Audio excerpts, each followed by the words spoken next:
Felix auger-aliassime. Bianca Andreescu is a US Open champion. Shapovalov with the moment.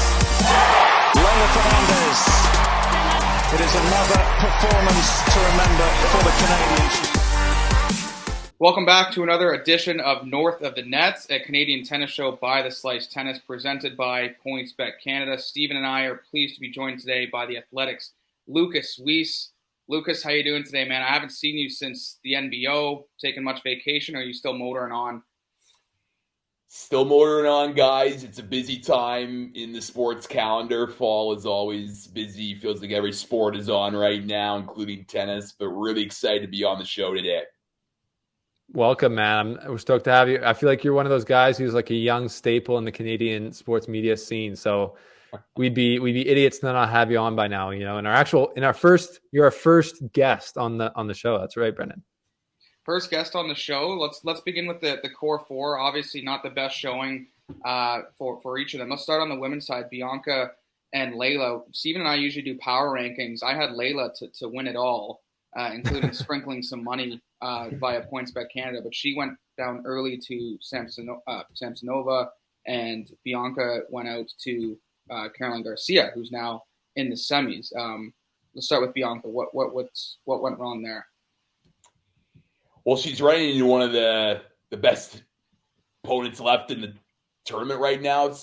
You could say, in Caroline Garcia, someone that won in Cincinnati coming into the U.S. Open. I think Garcia has a very good chance to win this tournament, and she plays a big game.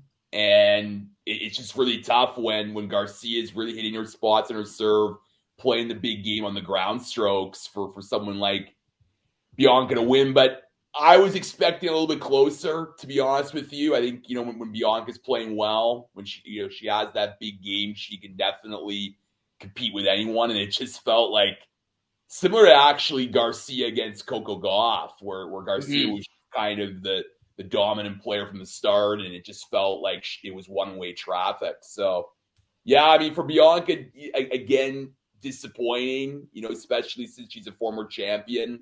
But I think with her and Leila, haven't played a lot of matches, and it's just tough when you haven't had that experience. You've played a lot of matches recently. Yeah, and I feel like this whole year for Bianca's kind of been a lot of the same story with tournaments. Like she'll win the matches she's supposed to win. I think she only really has lost to one player that's like not like that's kind of like a lower rank maybe. But then just because of her ranking, right, she's running into these players like Garcia who, are also ranked or who are seeded at tournaments and who are just tough. And I think she got unlucky at Wimbledon. Rybakina first round wins the tournament, or was that second round? I forget. But Caroline Garcia, like you said, Lucas, could win this tournament very easily. So Then that would be two majors in a row where you lose to the eventual champion like pretty early. That's kind of tough luck. But I do believe that, she's slowly increasing her ranking every week basically. And, next time, she can get into like that top 30, which she's not too far off now. She's I think 50 in the world around there. Then she won't be playing these seeded players as early. And I think that'll help get deeper runs and more matches like you're talking about. Yeah, no doubt. I mean, just, trying to gain that confidence, which is so key, and get that confidence back. And she's lost to some really good players this year, which again, those players that played Bianca this year, tip their cap to them and they played well. But I think for Bianca, like if you want to keep, improving and getting back to what you were in 2019, you're going to have to beat these top players and find a way to win these tough matches. So hopefully, now she could find a way to play more matches and play more tournaments. And because, again, she's still very exciting to watch. I mean, like when she's in a tournament, when she's in a slam, you want to watch her matches because they're always entertaining. Mm-hmm. But hopefully, that will then lead to more wins down the road. Now, what about on the men's side? Felix auger-aliassime goes down to Draper in 3 sets, which is a bit of a shock. And then Shapovalov has to go the distance in the first round, which was kind of turning the heads of many in terms of, like, can he have the energy to have the stamina to keep going throughout this tournament? And then obviously goes down in the third round to Rublev, who's now in the final or in the semifinal rather, against Tiafoe later today. Where is it? Just are you finding with Shapo? Is it inconsistency, or is it maybe that volatile kind of play on the courts? But what's been the main problem there with Shapo? Well, I mean, look, just, it's been a tough year for Shapo. I mean, it's amazing that he was so close to beating Rafa at the Australian Open, had a really good chance to pull off that upset and a career win against the eventual champion in Australia in Nadal. And then he beat Nadal in Rome. Like that, and you thought, okay, like now, what is Dennis going to do with this? Is this going to be a career win that's going to, launch that trajectory even forward for him? But hasn't been able to really follow that up. But I think with Dennis, I was impressed with how he faced Rublev, because I thought like there were moments and stretches of that match where like he couldn't miss. And Steven, I was seeing your stream and I was seeing your videos on the slice, and like it was incredible. Like it was just like what am I watching in my own eyes? But still couldn't be able to pull that out though, which is unfortunate. But he did put up a heck of a fight. Mm-hmm. I think for Dennis, it's a bit of a reset. Like, I mean, trying to figure out how to get back that confidence, especially on the hard courts. Because if things are going right with him, he can definitely compete with these top players. For Felix, that's been to me like of the four Canadians. Like I think with Bianca, Layla, they need more matches. I think that's key. I mean, Layla was coming back from injury. Yeah. But Felix is just, to me, of the four, the most disappointing, right? Because he wins ATP Cup earlier this year for Canada, wins in Rotterdam, hasn't been able to really follow it up. He's in the top, he was in the top 10 coming into the U.S. Open, but again, just kind of bowed out early to Jack Draper, never really felt like he was going to come back in that match. And he's had some great wins this summer, including against Jannik Sinner, who's in the quarterfinals in the U.S. Open against Alcaraz. So I think for Felix, again, just disappointing. And for all these four Canadians, you have this resume, of making it deep into slams, and you have those expectations. When you fall short, it's disappointing. I think people have to remember too, especially fans of the game, like the youngest of the core four is Layla, who just turned 20 yesterday, which is absurd. People kind of act like they're late 20s, early 30s, kind of towards like more the meat of their career. They're just getting started. But again, with their resume still pretty loaded, like they've all had moments where they've been put on the tennis map. So there's that expectation like, hey, where's that run? Are they going to run it back? Yeah. But again, like you said, Lou, like more matches, more reps. And I think, we're going to see another slam winner out of the core four sooner rather than later. Let's hope. Yeah, I would, just to jump in there, I totally agree with that. I do think Felix was like the most disappointing. And I like have this running joke with myself where I'm like, I hype him up too much now, because I started really hyping him. I was like, man, coming to Wimbledon, this dog is walking in there. Like, I think he's the man to beat. Like, I don't know. And I just started going crazy, and then like loses first round. And then it's just like been pretty bad losses since then. As far as like, and like the way he lost these last two matches, I think really in Toronto, or I guess Montreal, and then here at the US Open, like he lost, like I feel like he lost those matches more than the opponent won it.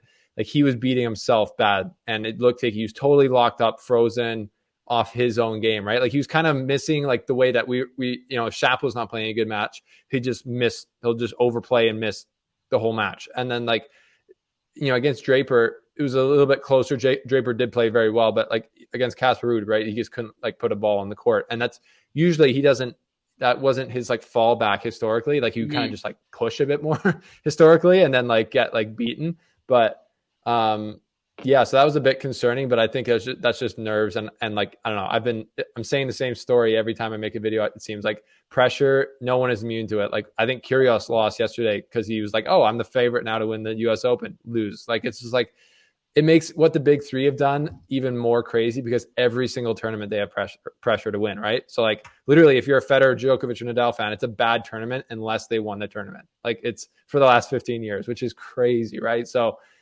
it shows how like much pressure affects everyone. And I think all the Canadians felt pressure in different ways this year.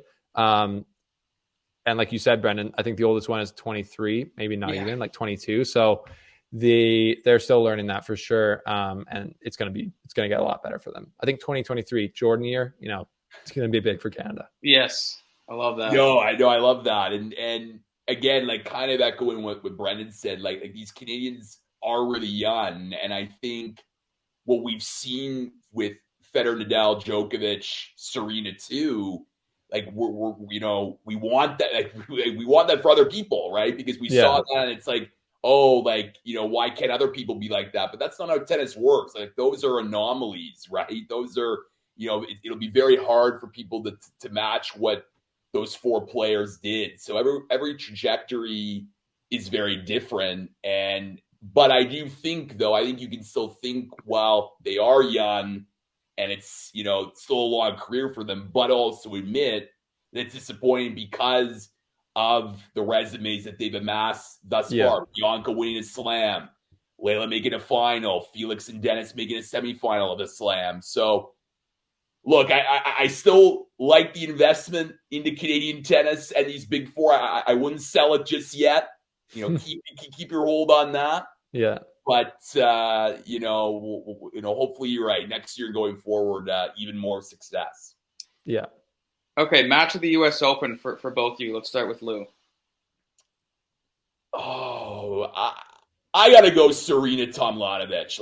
Like that's the match that I'm going to remember for the not just because it was Serena's last match, but it was intense. Like it was compelling stuff from first ball till the match was over. I really was thinking Serena was going to somehow pull that out, but Tomljanovic just played the match of her career, just continuing to make big shot after big shot. Man, it was just intense. It was compelling theater. That final game itself and all of the match points that Serena was saving. Eventually, she did end up losing, but just an incredible final effort for Serena there, and really an incredible win for Tomljanovic. I know she eventually lost to Ons Jabeur in the quarterfinals of the U.S. Open, but give her flowers because that's just an incredible win, and hopefully she can continue that trajectory going forward for her and use that to build more confidence at these big tournaments. But Serena Tomljanovic for me is my match in the U.S. Open. Fair. Mine would be, I was just thinking like debating between Shapovalov, Rublev and Kyrgios Medvedev, or honestly also Tiafoe Nadal. Like to me, those three were all so compelling. I did a live watch party during so I'm going to go with Shapovalov, Rublev because both of them absolutely crushed the ball, obviously. And I was surprised, it went 5 sets. It was a super tiebreak in the 5th, super close. And both of them kept their level. Like tennis is always like levels going back and forth. Very rare for both guys to be playing amazing at the same time, or girls. But I think, both players, Rublev and Shapovalov, stayed probably in the top 10% of their level for the entire match. Like it was, Rublev dropped a little bit at one point, and then Shapovalov was kind of just overpowering him, which he was just doing that anyways. But it was just such a cool thing to see, like 5-10 shot rallies with these both guys who are like going for broke almost on every shot. And yeah, I really did see a quality from Shapovalov that I haven't seen since Rome when he beat Nadal, where he had that depth to his game where he could absolutely hit the clean winner. But then when it wasn't there, he wasn't trying to go for it. Like he was like, okay, I'll just like put it deep, spin it across, like do the right, like he was literally playing the right shots. And it was an amazing match. Both guys super nice. And then literally a tiebreak. It's just a coin flip. So wish both guys could have won. But yeah, that was the match for me of the tournament so far. What about you, Brendan? Well, one that kind of gets flown under the radar was the first round. It was Van Rijthoven and Zhang. And someone captured this pic on Twitter. It was like tennis images that precede unfortunate events. I think Steven called it. So he was. That's a great account, by the way. It's amazing. And Van Rijthoven was down 2-0, and then the third set breaker, he was down 5-1, and he actually clawed back to win it in 5. Like that's savage. Which like no one was really talking about, but that is the definition of savage. Yeah. And like. I don't know how, like... Zhang's probably still not recovered. Like, that's tough. Yeah, and then Ben Rijthoven in the next round had Ruud, which is great. Ruud Awakening, as we like to say, Stephen and I on the show. Yeah. He won the first set, and then Ruud took it from there, and now he's in the semis to take on Kyrgios. So pretty cool. I'm sure if you're Van Rijthoven, he had a night in the Big Apple after that. That's one of the craziest comebacks I've ever seen and read. Like, come on. Yeah, especially because you make I think making the second round you get 120,000, which is just disturbing in its own way. Yeah. Wow. Probably could have bought the team drinks. But yeah, no, there's been some really good matches. I know, at the beginning Lucas said, the big three weren't here. I mean, Nadal was, but I found this US Open really compelling. I think because I'm in Europe and I have to stay up like really late to watch the matches, you're like more focused on them. You don't just like have them on during like lunch or whatever. So I don't know why. Maybe I'm more tuned in, but I don't know. Some pretty good matches. No, it's been a great US Open. Like, I think, that's what you want, right? You want those great matches and you want those terrific victories. And I think it's really interesting now for so many that this is their first opportunity to try to close out a slam. And we're so used to seeing guys who have done it for so long, do it and try to just rack their totals. But it's so hard to do. Like, it's so hard to do to try to close out a slam, the biggest title of your career. And a lot of these players believe, and rightfully so, I can win the US Open. So it's going to be a fun last few days of the Grand Slam season. Okay, so semifinals, the matchups are almost perfect segue there, Brendan. Just perfect. I was going to say. I know. Sometimes it's got to be a cut hard segue. But most the rest of the quarterfinals wrap up today. Anyone in particular going to be tuning in on, Lucas? Well, I think the night session of Iga Swiatek, Jess Pegula, followed by Alcaraz Sinner. I mean, Alcaraz, that is just popcorn appointment viewing match right there. So those are the two matches. So and hopefully for Steven's sake in Europe that match goes the distance so he can wake up with his morning coffee and enjoy another Sinner Alcaraz special.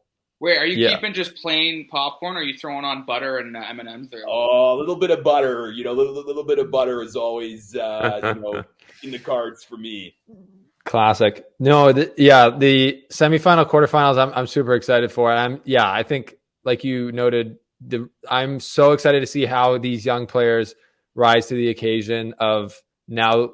This lineup could easily be a 500 event kind of quarterfinals, right? So it's like now they're just one of these guys is gonna win the US Open. So I'm really excited for that Sinner Alcaraz match. I honestly think Sinner is a little bit of the favorite. I don't know if has anybody else been watching their recent matches lately. Like, it's just, I think Sinner's literally got a little more power than Alcaraz, and he just does. Like, he's tall, he's a couple inches taller, and he hits flatter.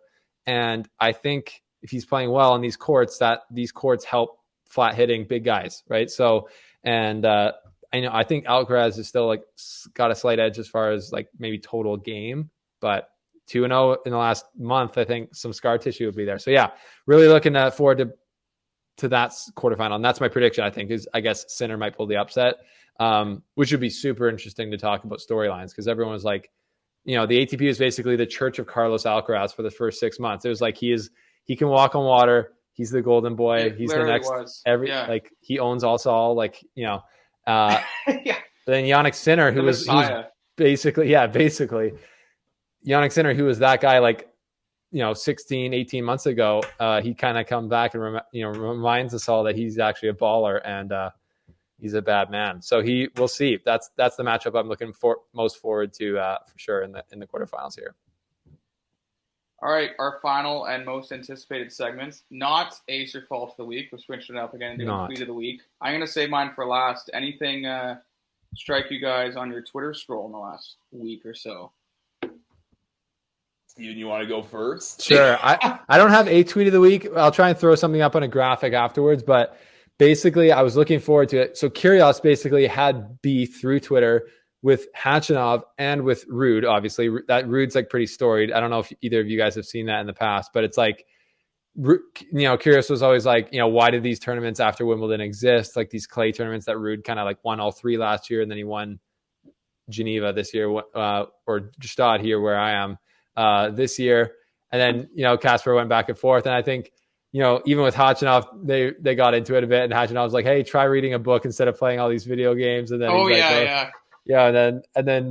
And then one time Casper was like, what's about under Kyrgios's tweet? He was like, what's this guy's favorite clay tournament? And then Kyrgios responded, he was like, your mom. It's just like such petty, funny, but I think tennis I would love to see, I don't know, but maybe this is just my degen. I want it to be more like UFC, but I would love to see a tennis match where the guys don't shake hands after, or they are there, shaking hands after is actually, I wanted to shake hands after, but beforehand, I don't want them to look at each other before running back to their sides, have a bit of beef and then, settle it on the court. I just love that type of stuff. So anyways, those are my tweets of the week, even though they're not of this week, they're older. Hey, yeah. So I'll do a tweet that happened at 3:15 a.m. Eastern on September 7th from Karen Khachanov. So the U.S. Open Tennis Social, who does great work, by the way, they tweeted this tweet of Amanda Seyfried, who was in the crowd, actress who was on Mean Girls, playing a character by the name of Karen, and she was waving. She was also in TED too. And then you had Khachanov pointing, and you had the two photos merged together on Twitter, and the caption of the tweet was Karen watching Karen, and that's great stuff. And Karen was ha ha ha, emoji, good one. So with the little quote tweet there, so a nice way for Karen. I think on his Instagram he was having a nice post match pasta, wee hours of the morning. So for him to show some personality, and it's great to see. So that was my tweet of the week for a really amazing result for Karen Khachanov. Yeah.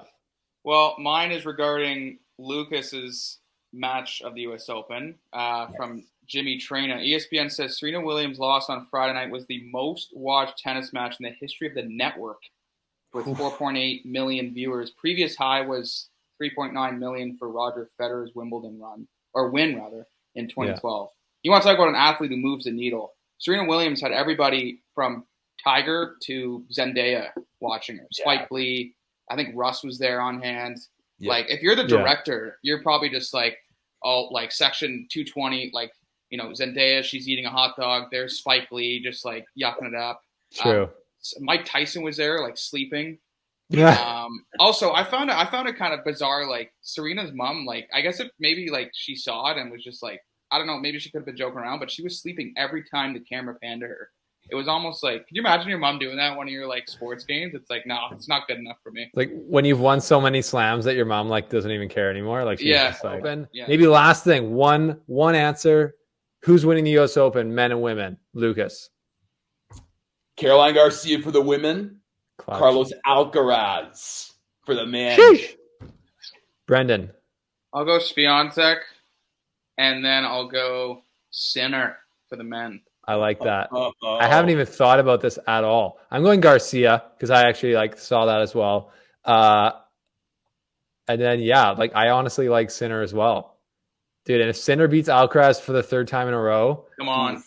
I'm gonna make a video talking about he's still the young king of men's tennis. It's the first one to win a slam like that. Whoever wins this slam, it's gonna be insane, right? How hard it's been to win slams. Anyways, this has been North of the Net with special guest Lukas Weese, amazing host Brendan McCarthy. Follow us on Twitter for more hot takes, cold takes, lemon tart cakes, and we will see you in 2 weeks from now on the show.